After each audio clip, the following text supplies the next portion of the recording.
Morning and welcome to a new blog. কোথায় ছুটির দিন একটুখানি ল্যাদ খাবো, দেরি করে ঘুম থেকে উঠবো, সেসব নয়।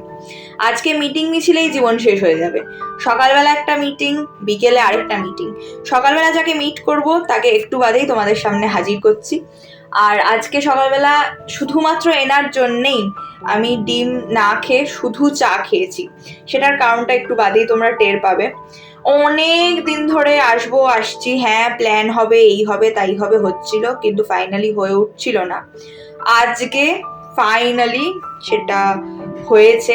তো নীল, যার ব্লগ তোমরা আগেও দেখেছো, মানে নীলেরই দিদার বাড়িতে আমাদের নেমন্তন্ন ছিল ভোটের আগের দিন।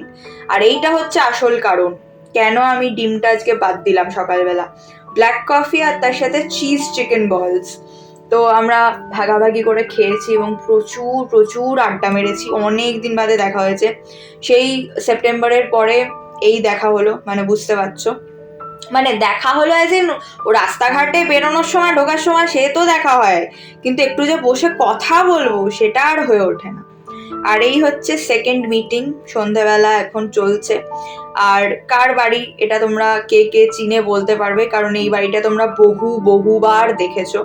আর আন্টির এখানে এলেই খালি এক গাদা খাওয়ায়, তাই জন্য আজকে সকালবেলা এক রাউন্ড চা, তারপর এক রাউন্ড কফি, বিকেলবেলা বাড়ি থেকে বেরোনোর আগে এক রাউন্ড চা, এখন আন্টির ওখানে গিয়ে এক রাউন্ড কফি হলো।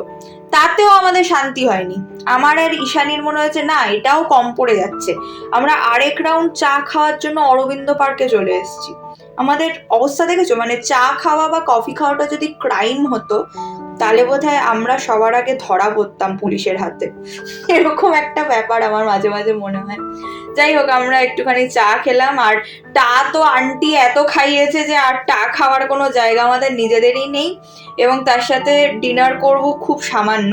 তো এখন ধরেছি বাড়ি ফেরার পথ, এবং ভীষণ ভালো একটা দিন কাটলো। অনেক দিন বাদে এত আরাম করে আনন্দ করে দুটো মিটিংই সামলালাম। আর এদিকে রয়েছে ওয়াটারমেলন, তার সাথে একটা রুটি আর পটল পোস্ত। চলো টাটা, দেখা হবে আরেকটা নতুন ব্লগে। টিল দেন সবাই খুব ভালো থেকো, সুস্থ থেকো, সাবধানে থেকো।